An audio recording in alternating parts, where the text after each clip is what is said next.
Let's begin by talking about your recent show at Cardi Gallery. Your 20 drawings done in 1952 with masking tape edged with graphite. I understand you threw those in the trash? The drawings that were done in 1952 were drawings that were mislaid, not really thrown into the trash. I had a lot of things that I needed to throw out, and I had some pharmaceutical drums, and inadvertently the sketchbook ended up in one of those drums.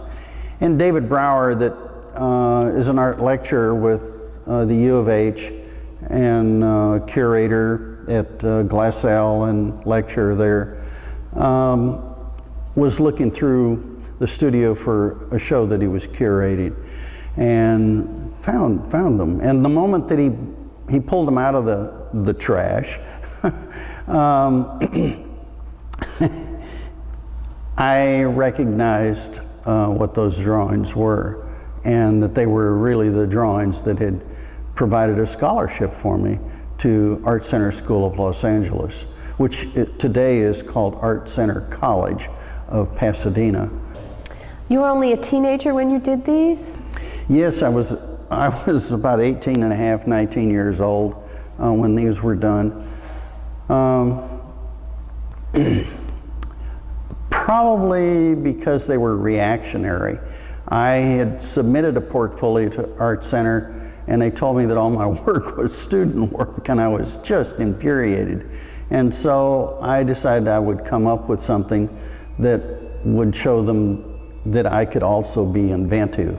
The faculty that reviews the portfolios, they had decided that I could resubmit and I would no longer be on provision. I had no idea that everybody was provisional, but I was a little upset with that. And so I did these tape drawings. And this grew out of a spontaneous kind of process. It was reactionary, but at the same time, there were some issues that I wanted to resolve, aesthetic issues, and that I was aware of this because much earlier my training had started off taking adult life classes when I was 10, 12 years old, and I had taken painting classes from that point on. Now, I didn't take any classes in high school because the teacher couldn't draw, but why geometric?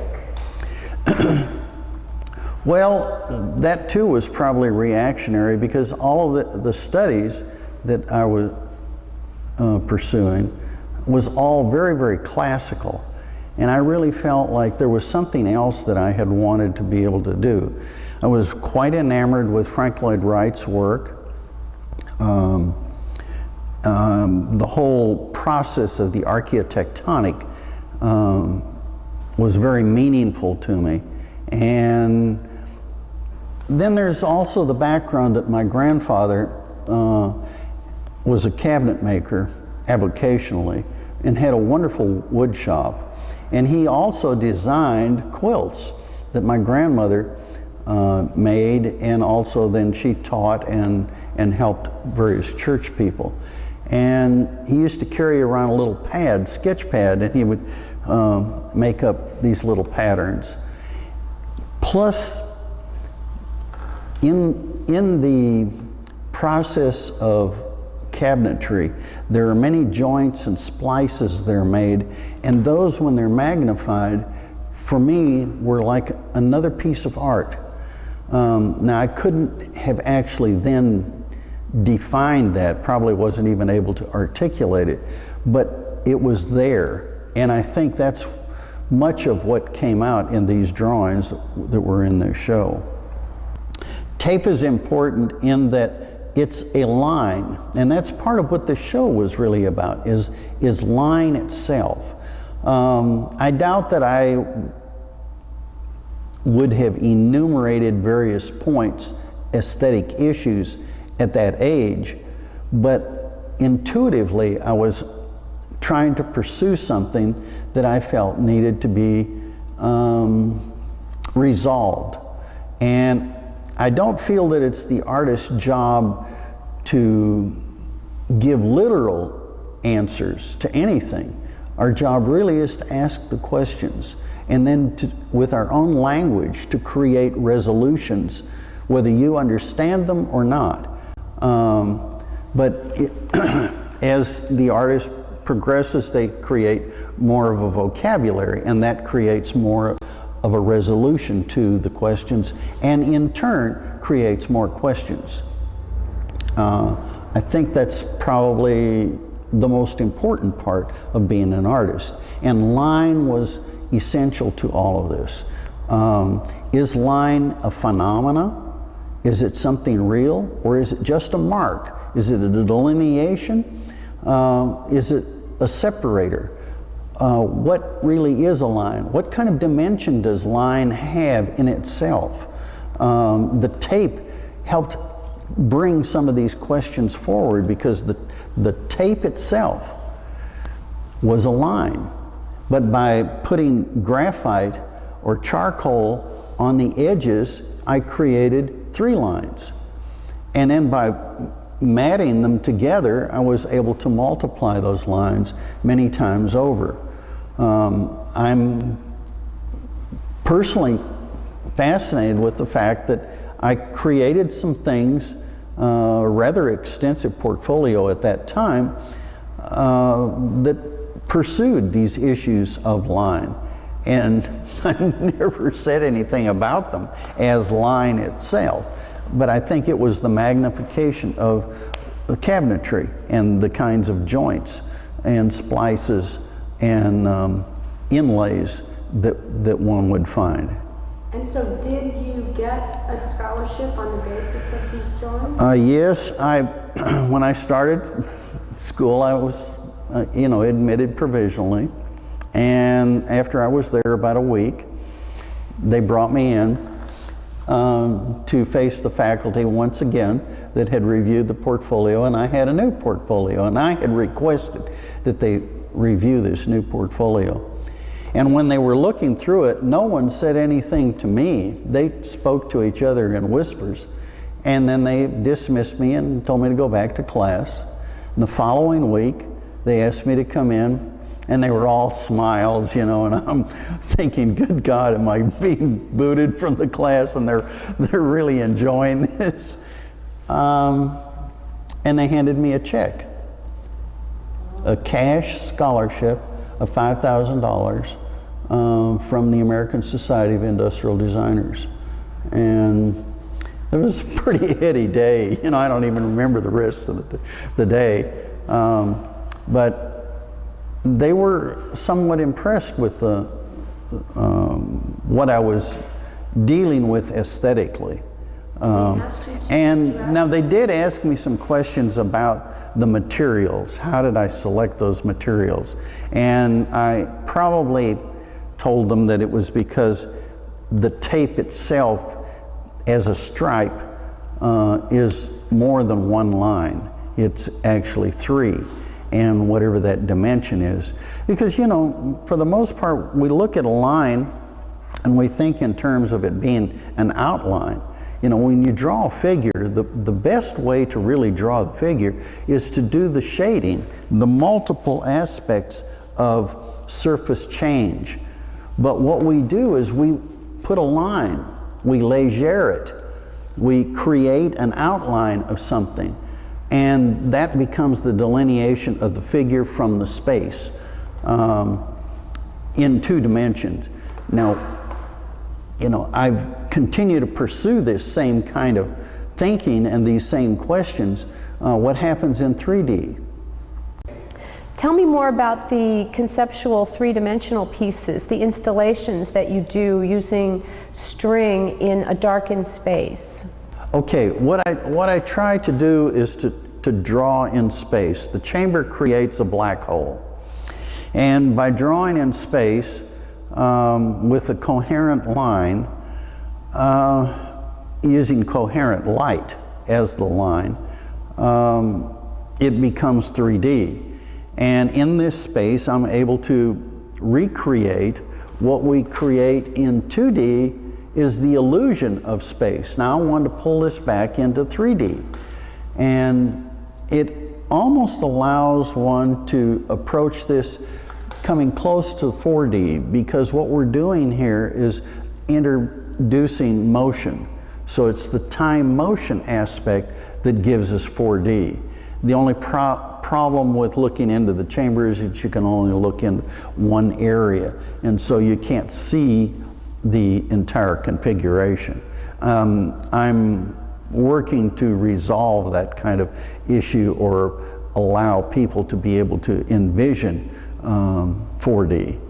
But it still goes back to the line, and back to stripe. I know that you've been concerned about my fascination with stripe, and stripe is because it has to do with it being a line. It's a delineation of space. Do you use color in your chamber pieces? Well, yes, I create the light in color so that you can see the differences. In other words, say I wanted to suspend a cube, and I want to show you how we draw the cube. So the drawing of the cube itself has to be different in color than the guidelines, and no different than if you would say what a draftsman will do is they use a very light pencil for their guidelines, and then they use a heavier weight pencil for the actual configuration that they're presenting. I felt that color was an enhancement of this. I'm not sure that it is as formal as I would like it, because it gets a little Disney-esque at times when I use a complicated kind of form. Do you sometimes use black light? Always use the black light? Oh no, this, what's basically been presented up to this point is I've used acrylic yarn and black light on 100% acrylic shows up as a light that's almost fiber optic. And now, because of that, I am introducing fiber optics into this.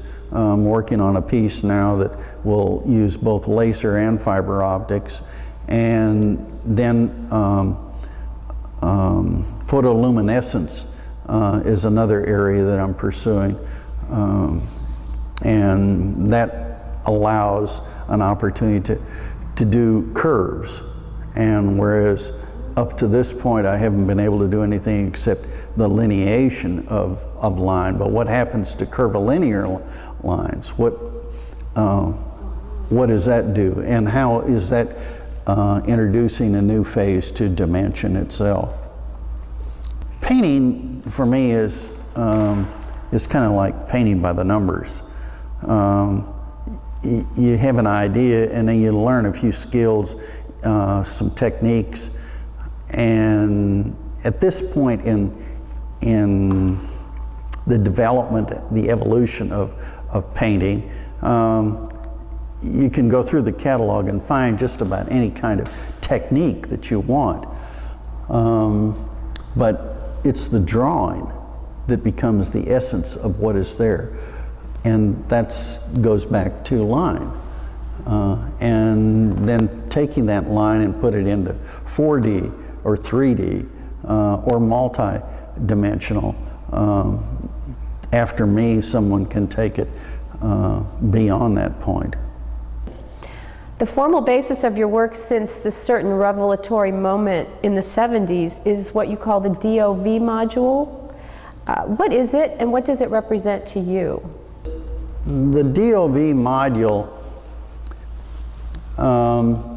came about in a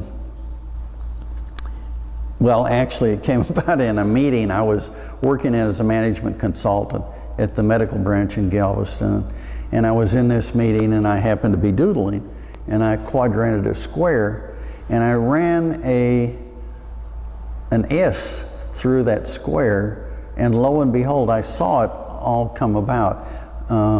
It was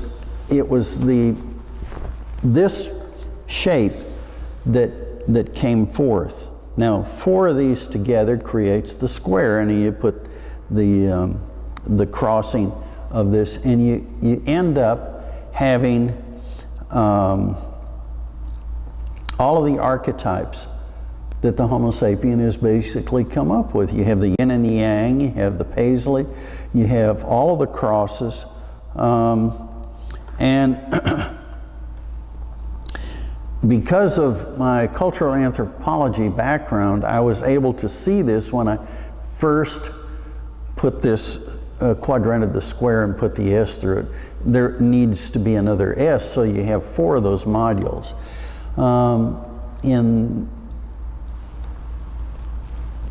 In the yin and the yang that comes out of this, it goes back to that line element, because let's look at this, the constant contrast of the circle and the square that's being dealt with in creating this module. So it's the chicken and the egg, it's the hot and the cold, it's that constant contrast that comes forth, and it goes back to what happens with the stripe. If you have the stripe, what is the position of the edge? Is that a delineation? Is that a mark of itself, or is it a separation of space? And so we have another contrast that's taking place here. It becomes figure-ground relationship that is involved. And what is the figure? Is the figure the line, or is it the space? I think the day that I found this module was probably the day that I felt that I really had something that was just mine. Before that, I always felt like I was under the influence of so many people, so many things. I'm very proud of my antecedents, but at the same time, I always felt crowded by what they were doing. Would I be always associated with what someone else had done? Mondrian, Rodchenko, Popova, Malevich, what had these people really contributed to my work? A great, great deal. And it was an influence that I'm proud of, but at the same time, it took this to give me that opportunity to separate myself from them. And several of those artists are Russian, and you are of Russian heritage. Yes, my both maternal and paternal grandparents are from Russia. They were from the Ukraine. They were Germans that had been there and were driven out by the Bolsheviks. And they came to this country. And my paternal grandmother was very art conscious, and she's really the one, when I was doing soap carvings and sandstone carvings as a little kid, brought that to the attention of the people at Greeley State Teachers College. And then they decided, well, this kid was doing something and needed to go on with it. You know, much of that is past. I can't really remember much of that at all. But I can remember some things like my father being very upset when he found out that I was actually taking life drawing classes. It took a few weeks before he would let me go back because he felt that I was too young to be exposed to nude models. And somewhat conservative. And I loved it. What do you think about these comparisons with Frank Stella and Saul Laurette and the minimalist? Well, in the late 50s and early 60s, when these people were really beginning to come to the fore, I was a little upset because I felt like this was my area. But over the years, I've really come to the point of realizing that he who gets to market first wins. And you know, and it's like in every discipline, it's where you're at, who you know, and what kind of contacts are you able to make. I think young artists must face the fact that the most important thing is to just do the work. That's the whole thrill. Being a careerist is another process in itself. Andy Warhol is probably the best example of that. I mean, he created a whole mechanism that now everybody wants to ape. And I don't think that that's really necessary. I think what is necessary is to be able to deal with the issues, the aesthetic issues, and to reflect something about our time. I probably over-edit. I'm somewhat critical of some of my peers that when they sign something because they did it, it's good, it's important. I feel that we have to be very strong critics ourselves of our own work, and should be the strongest of the critics. So many things that I do, I never want anyone to see. Maybe that's too much of a Glenn Gould kind of approach to it, because I know that he used to drive his people insane when they was trying to record something, that it had to be just exactly right. And where do you draw the line? When is a piece of art really finished? But see, I have pieces that 10 years will elapse and I will go back in and work on that piece again.